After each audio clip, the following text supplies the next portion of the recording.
Welcome to Duqm Now, the podcast that brings you updates and insights on the latest development from the Special Economic Zone at Duqm. I am Mohamed Al Mughairi, and in this episode, we will be exploring renewables, Oman's green transition, and the opportunity that this brings to SMEs. Joining us today are three distinguished guests. Dr. Khalil Hanashi, Senior Advisor at the Ministry of Energy and Minerals, Dr. Firas Abduwani, Director General of Renewable Energy and Hydrogen at the Ministry of Energy and Minerals, and Engineer Musab Farsi, CEO of Nafath Renewable Energy. Gentlemen, welcome to the podcast. Thank you. Thank you very much.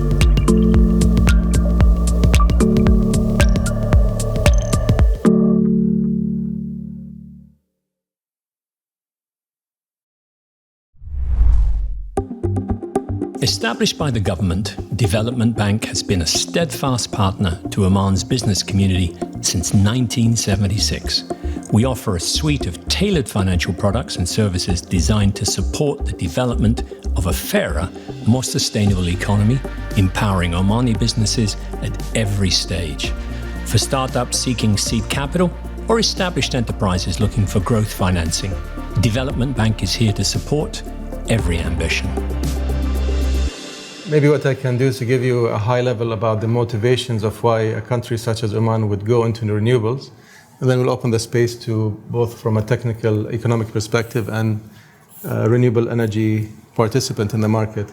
So renewable energy is really used for one of two reasons typically, either because it makes economic sense, and recently the other factor that has really been coming into play is decarbonization, which earlier was not really a major factor. But with multiple countries, over 170 countries signing up to the Paris Agreement, some pulling out of it, unfortunately, we have this momentum towards decarbonization and the different levers. One of the main levers is electrification and the penetration of renewable energy into it. To give my colleagues some space, I'll just mention one thing and then pass it on. Oman had always been looking at renewables. We're quite blessed with the renewable energy resources, particularly when it comes to solar and wind. In each of these separately, we're in the top 30 countries around the world, but in some areas in Oman, when you combine the profiles of both wind and solar, such as Duqm, Al Jazer, parts of Sharqiya and Thamrit, the profile brings Oman to be one of the top 10 spots in the world when it comes to renewable energy potential. Since you mentioned wind and solar, what is the typical demand in Oman, and how much of it is driven by the power coming from the origin of fossil fuel, and then what percentage of it is wind and solar? Sure. So demand centers, until a carbon price comes in or the end clients or their own philosophy demands separation of the source, they don't really care. What they care about is the availability of the electricity, and then the cost of electricity. So Oman's grid we have multiple grids. We have the MIS, the main interconnected system, which covers the north. We had Duqm, which was separate, but now with the north-south interconnection having reached Duqm, now Duqm has become part of MIS. We have the Salala grid. We have the Musandam grid. There are a few small clusters of mini grids in rural areas, a few of them, and these are being connected to the main grid. So really we say by the end of 2028, all of Oman should be interconnected in one grid, except for Musandam, which will continue to be separate. The demand of Oman, to answer your question, is around 10 gigawatts. The percentage of renewable energy from an energy consumption perspective, so not capacity but energy, actually consumed was around 4.5% last year, 2024. We expect it to hit above 9% this year, 2025, inshallah. Right, and just to recall the blessing of renewable energies, we did an interesting exercise about 2 years ago where we modeled, it's a modeling exercise, so on a software, we look at the land available and the resources available, and then we projected a demand growth. Said, this is how the economy is supposed to grow, and with the economy growth, there is a growth in requirement for energy. And it was a hypothetical sort of exercise saying, if we go on a high trajectory of growth in this country, we require more energy. Do we have sufficient resources to feed that growth?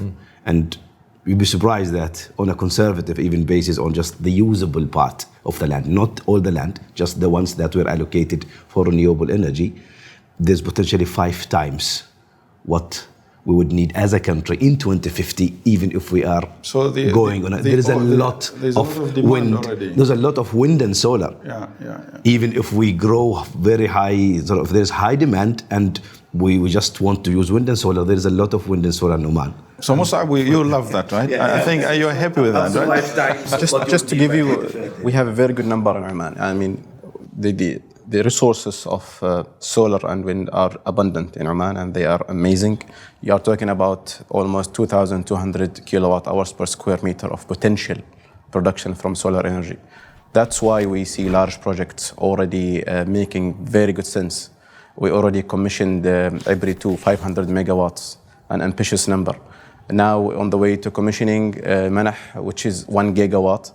Another wind projects are coming, almost 1 gigawatt, I believe, of wind capacity. So these are very ambitious numbers, and still, with these numbers, we have a long way to reach our targets by 2030 and by 2050, which is the net zero target. And this is already downstream. It's downstream, and it will grow with the growth of the demand from the industry, from the residential, from the unique industries that we are expecting, like green hydrogen production. That's talking about the utility scale sector. We talk about the commercial industrial scale sector, which is also promising, lots of opportunities. Lots of industries are moving into Oman, factories that would require their footprint or carbon footprint to be reduced. So they would need somehow these decentralized solutions of renewable energy solutions, let alone the residential sector. Now with the subsidies being a little bit removed from the residential part, or gradually I would say removed from the residential, we are seeing good demand from the residential sector, contributing to basically our targets by 2030. Yeah, so picking from the point of opportunities, and we're talking about opportunities here for business development. I would like to ask Dr. Firas here on the upstream side of things. I mean, Oman has picked up the downstream already because things are being coming and flowing from outside the world. This technology is readily made and can be readily marketable.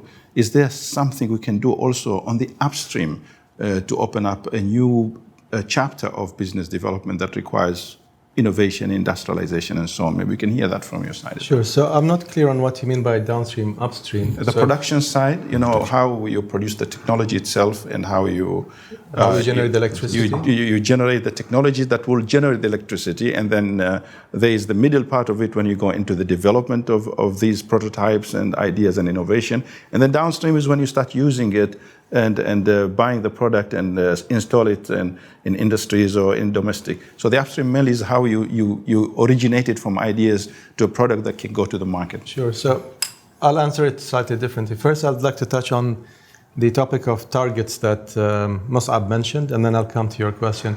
So the targets, which are important because that really sets the pace and the market expectations. So if you look at it originally when we had Vision 2040, and then early on, in the early days of Vision 2040, we had targets which were set of 20% of renewable energy by 2030, with 36 to 39% by 2040. This has been updated when His Majesty announced that Oman is going towards net zero. There was a study that was conducted to see how Oman could best reach net zero by 2050. This was led by MEM in coordination and collaboration with APSR and the NEMA holding group with different stakeholders by across. 2050. So we did targets for 2030, 2040, 2050. Okay. And the new updated targets are 30 to 40% by 2030. So we have upped it up from 20%. And for 2040, the target is now 60 to 70%. And by 2050, we have a 90 to 100% target. So we expect to reach a net zero or a net neutral grid by 2050, which of course adheres with the overall net zero. When we come to the generation and the technologies, the way I think about them is that you have generation and demand, rather than thinking about upstream, downstream. So I'll answer it the way I understand it, and then I'll try to see if I can address it yours. Upstream, we look at multiple sources of electricity, and now we factor in net zero and carbon intensity into it. Oman has been 95% dependent on gas for its electricity, with 4.5%, as I mentioned, on renewable energy, with 0.5% going for diesel in some of these remote areas. Now, one could say, what are the technologies that are available? We looked at geothermal, we looked at tidal, we looked at wind, we looked at multiple technologies. Small modular nuclear reactors is something we also keep track on. But ultimately, what we realize is that you harness what is most abundantly available, what gives you the lowest cost of electricity, which also has a significant social impact that can employ a lot of people and has the potential of onshoring the supply chain. So can we bring some of these industries to actually create the upstream supply chain, where you have factories generating not just assembling the solar panels themselves, but actually building the blocks from the polysilicon all the way to wafers, cells, and then the PV modules. Same thing with the wind turbines. Can we have the masts themselves manufactured here, the wind blades? So all of these things have been assessed, looking at this socio-economically as well as from a net zero compliance perspective. So we're doubling down on wind and solar specifically, and we keep on tracking the other technologies.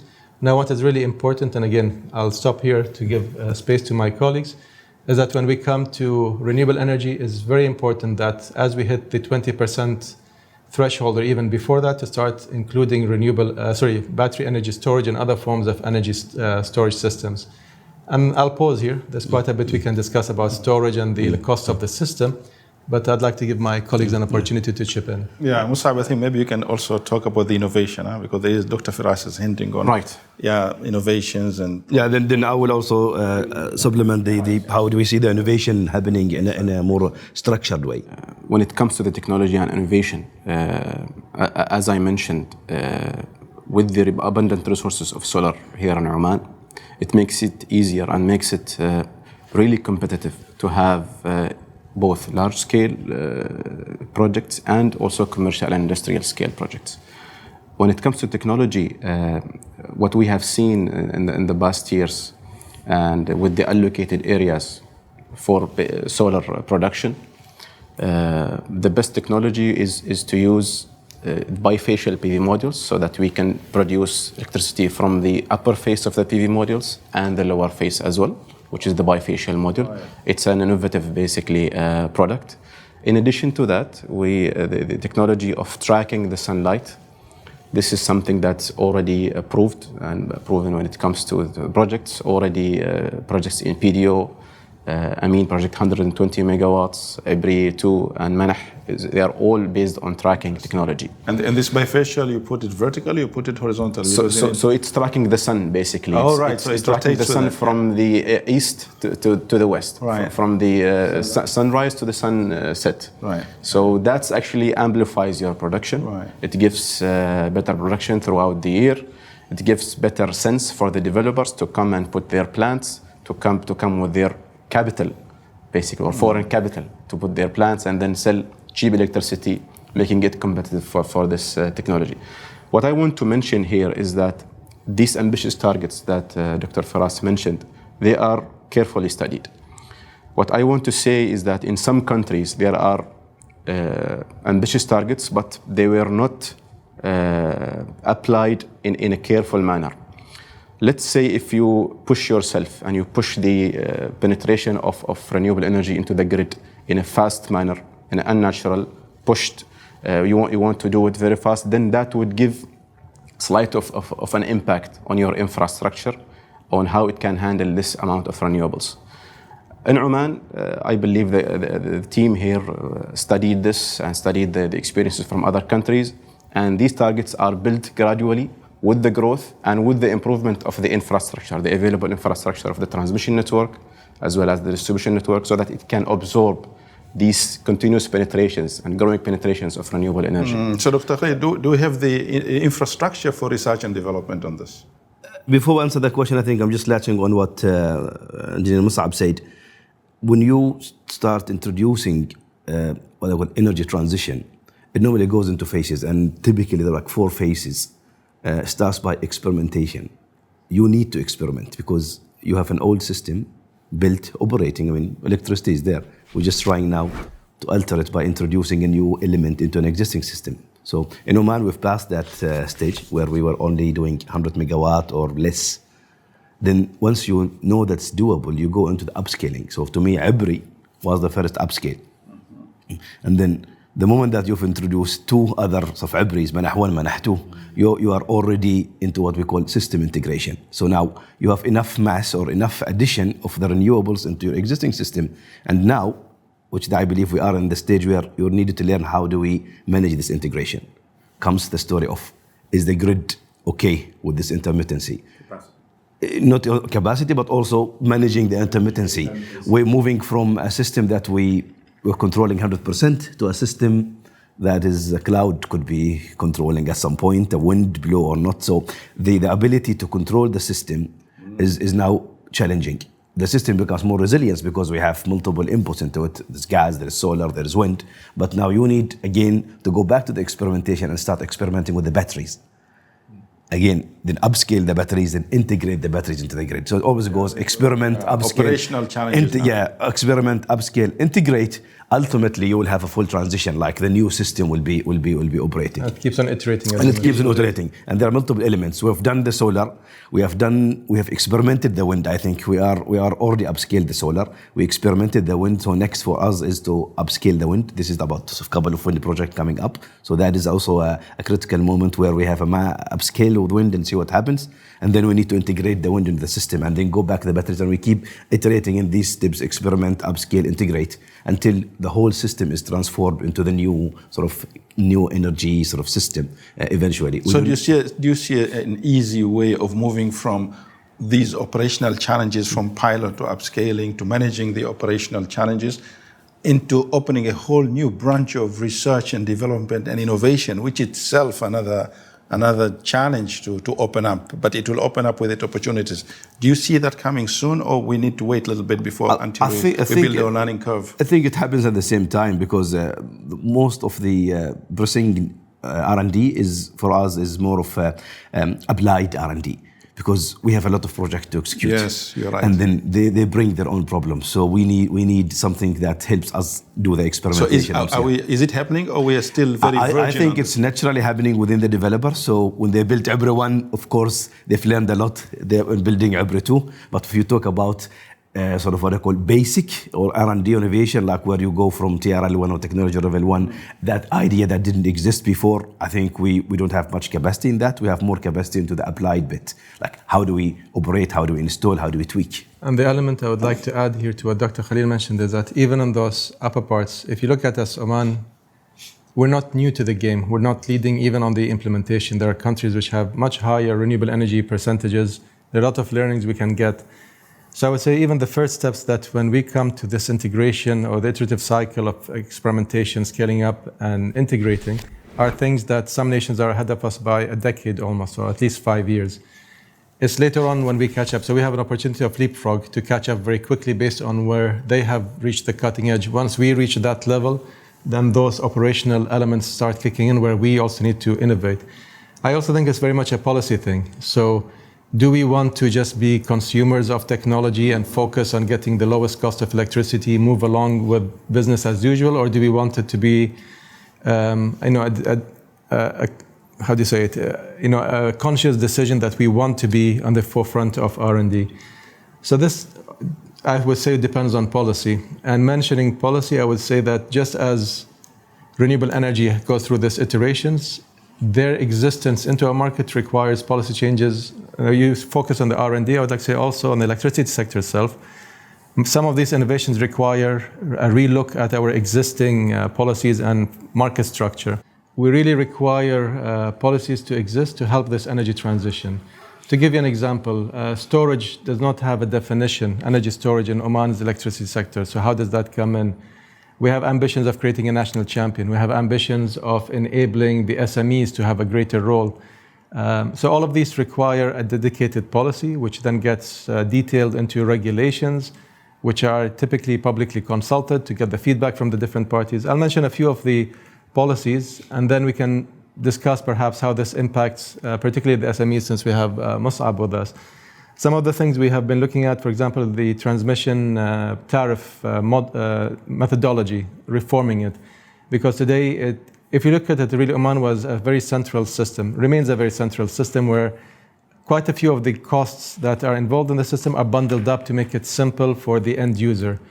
But as you move to more liberalized market, or as you have more players, if you move to a liberalized market, or if you want to have players such as SMEs on the smaller scale, you have players coming in on the larger market, and they want to interact freely without having a central body doing all of the procurement, then you really need to break out these costs so that everyone has it quite transparently, and they do their business models correctly, and they do not unintendedly create losses on other parties that usually are not profit-driven. So the grid is not a profit-driven entity. They have to just cover their costs.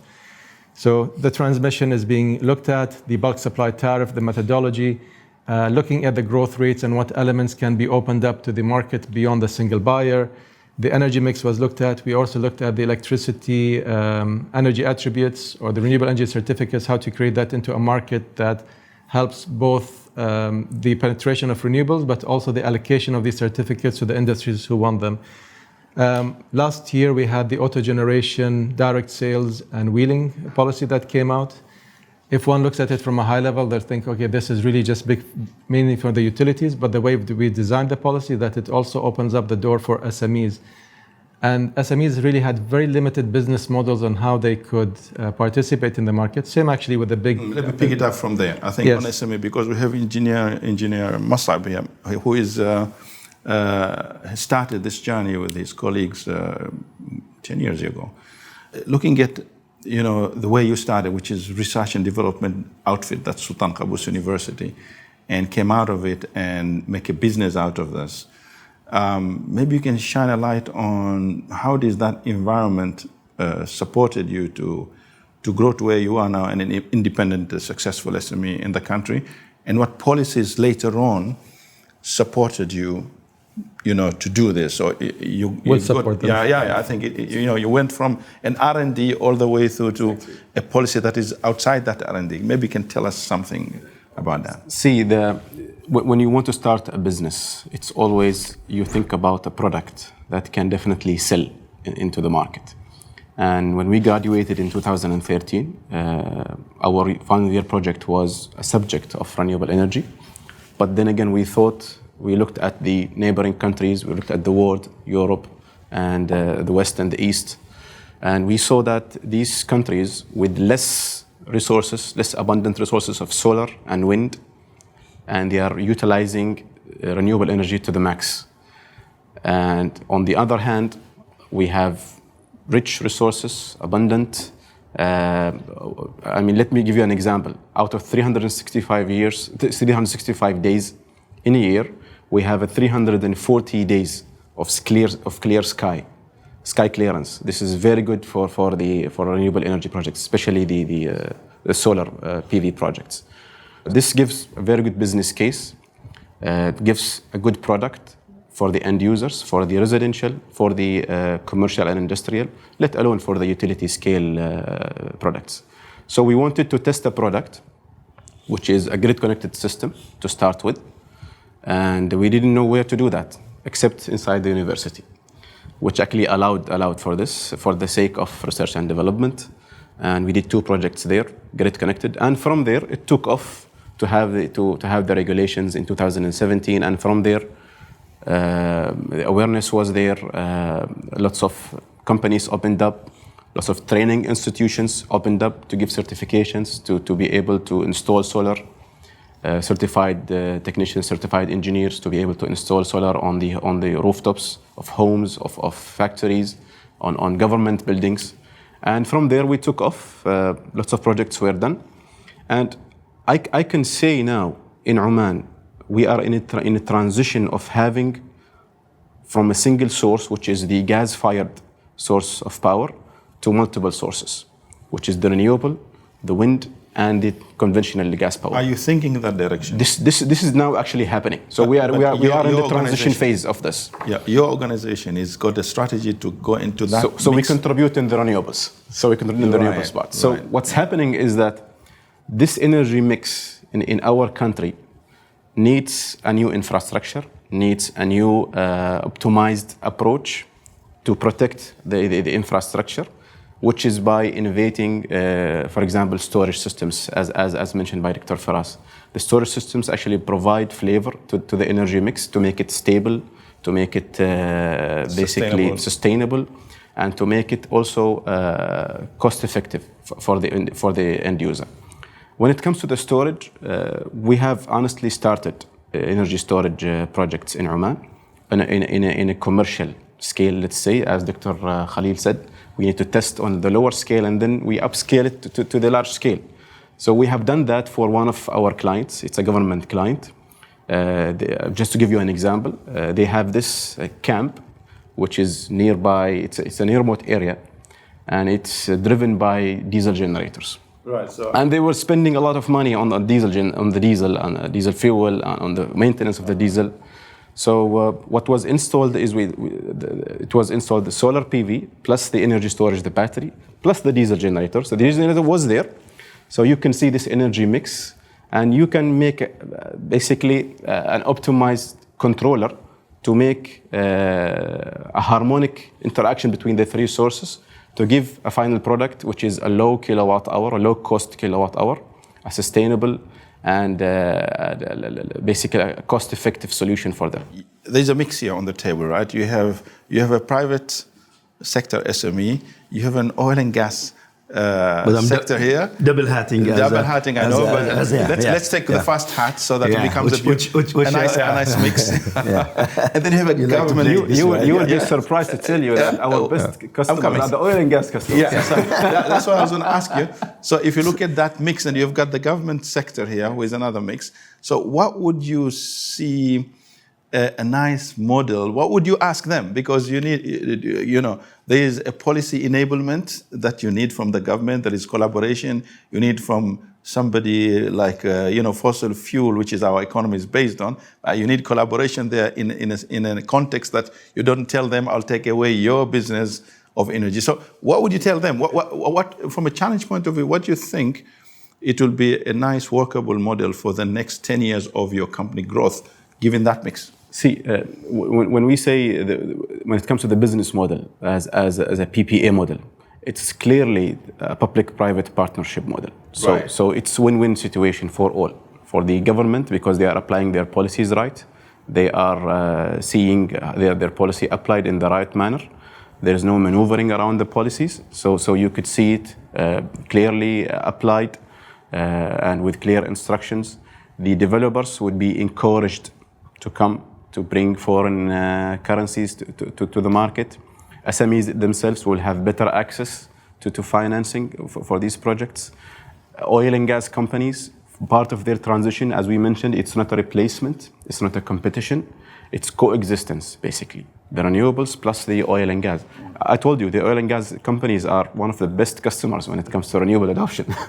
So I think maybe Dr. Khalil... I'll chip in first, if you don't mind. Yeah. So the way you posed the question, Dr. Mohamed, you present it as a zero-sum game.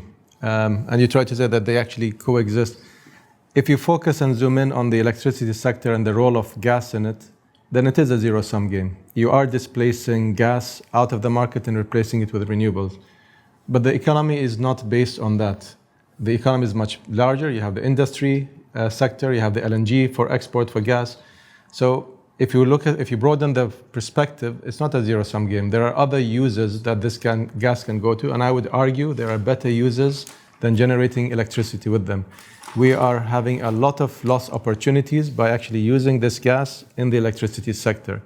So I don't see it. I agree with Musab that there's no By the competition way, between them. just to chip in here, the electricity sector is partially subsidized by the government. The government is paying around 400 to 500 million Omani riyals to subsidize the electricity sector. Majority of this subsidy goes to the residential market. So the residential actually consumes a lot of electricity. I think it's one of the largest consumers, if I'm not mistaken, right? Well, they're the largest permitted tariff, so the others are cost reflective, and that will not necessarily change when we shift from gas to renewables, because the subsidy is not on the gas per se, it's actually on the tariff itself. On the tariff itself, right. So that is another topic that needs to be addressed, and in fact, as you mentioned earlier in the conversation, is that if these tariffs or these subsidies are removed on residential, then they will be more open to adopting rooftop solar themselves, or maybe community solar if that becomes. So it's a very beautiful system. So the mix between the entrepreneurs, between the R&D, the policymakers, and the internationals, it really creates a dynamic field with moving parts, which makes our lives very interesting. What Musab alluded to, he mentioned, and Dr. Firas mentioned the gas, the LNG. This is why we should be talking about primary energy sources, not just the electricity in isolation. It used to be separate systems, but with the renewables coming in place, and with, hopefully, inshallah, in the future, the hydrogen coming in place, now these systems are interacting, and you cannot afford just treating them in isolation. They have to coexist, but also they have to be optimized together. Yes. If I'm doing more renewables, I have more gas. Where do I send the gas now? The gas is not only for electricity, it's for other things. If it is cheaper to get renewables, to get electricity, let's liberate that gas and send it somewhere. In the future, when the hydrogen comes, what you're doing essentially, you're using electricity to produce gas, and then that gas to industry. So this system will become ever complex in the future, and then your ability to deal with it holistically will be very, very interesting challenge to optimize a primary energy system. You're no longer optimizing gas lines or electricity lines or oil lines. It will be one integrated, optimized system. I don't know when, but this is the way I see it. And we're starting to see it now. With more renewables, we're talking, what do we do with the gas now? We have renewables. Do we need gas? Do we need to have a system security? Because if renewables goes, we allocate more gas. We're already into that phase of meddling with the whole energy system rather than with separate units. Okay, given all the discussion we had so far, let's take a turn to the foreign direct investment. So what are the distinct points we have for investors, and what do we have in Duqm? Dr. Firas, would you like to say something about that? Sure. And you rightly mentioned we have these areas which were defined by the Royal Decree 10 by 2023, 65,000 square kilometers across Oman. Now, 50,000 square kilometers of those are actually in this area around us here, between Duqm to Jazir and Thamrit area. And this is where we have the spots that are rich in both wind and solar. And as it happens, Duqm itself is an aspiring and growing in a very attractive special economic zone that will be a fantastic demand center. So with the proximity of the generation and the demand to each other geographically, it means that the investments on the infrastructure are going to be lighter than if we had to transfer all of this electricity further to the north. Of course, we will take care of all of Oman and ensure that energy is equitably distributed. But there's a unique opportunity for us here in Duqm, both on the electricity side as well as the green hydrogen side that we haven't talked about, because today, of course, we focus on renewables. But one of the derivatives that comes out of renewable energy is green hydrogen. So having this clean gas that goes into certain industries, such as steel, for example, having electricity which goes also into steel and into aluminium and other industries, I think we have a fantastic opportunity to onshore a lot of industries over here. And not only those, but the upstream industries. So we talked about steel, but we can have the upstream industries of having the solar panels and the wind. We can have downstream industries later on as we mature and create clusters of having automotive parts, for example, coming in. There's a lot that we can do. There's a joint work and partnership that needs to happen between us, Oman, and those foreign parties to find the right formula to get it to click and work, inshallah. Excellent. As we bring today's podcast to an end, is there any final thought you would like to share? Yeah, so basically, I believe Duqm has a great potential, as mentioned, with both resources coupled. We can actually have the capacity factor of the footprint of the renewables much larger, enabling us to produce green hydrogen on its basically own merit. Of course, we need to add to that the energy storage to have a full 24 hours of renewable energy production feeding the electrolyzers. I believe this also where SMEs opportunities might come in, the specialization of integrating the energy storage systems, the electrolyzers, for example, the stack basically modules for the electrolyzers to produce green hydrogen.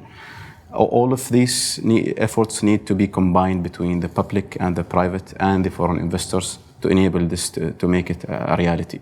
The end is to have a cost-effective green hydrogen product, and I believe we are on the way to achieving this goal, inshallah. Thank you very much. Dr. Khalil? I would say energy transition is happening. It's been happening. What we see changing every time is the speed and the scale. I always refer to the speed and the scale. we need to be on top of the speed of the scale.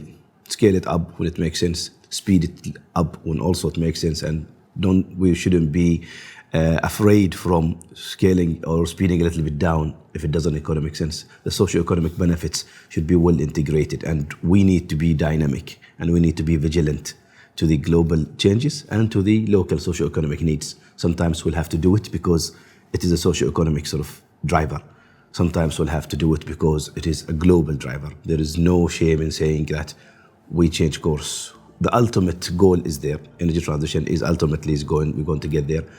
The speed of scale will always change, and we need to have the caliber, we need to have the courage to play with these two levers, the speed and scale, for the better of the whole system of the nation. Thank you, Dr. Fantastic.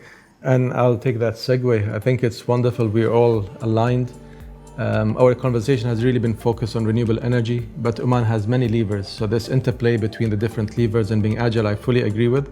Some of the things we need to keep in mind as we close this dialogue is that we have energy efficiency, electrification, mobility, and how that can change. We have potentially an abundance of white hydrogen, geologic hydrogen that could be there. We've worked on the carbon capture, utilization and storage and blue hydrogen strategy. So that is coming to a wrap with this techno-economic assessment, and that is another lever that we have. We have some unique players in Oman that are primed to have a significant role in our journey towards energy transition. We have the Oman Net Zero Center, and we have OQ Alternative Energy.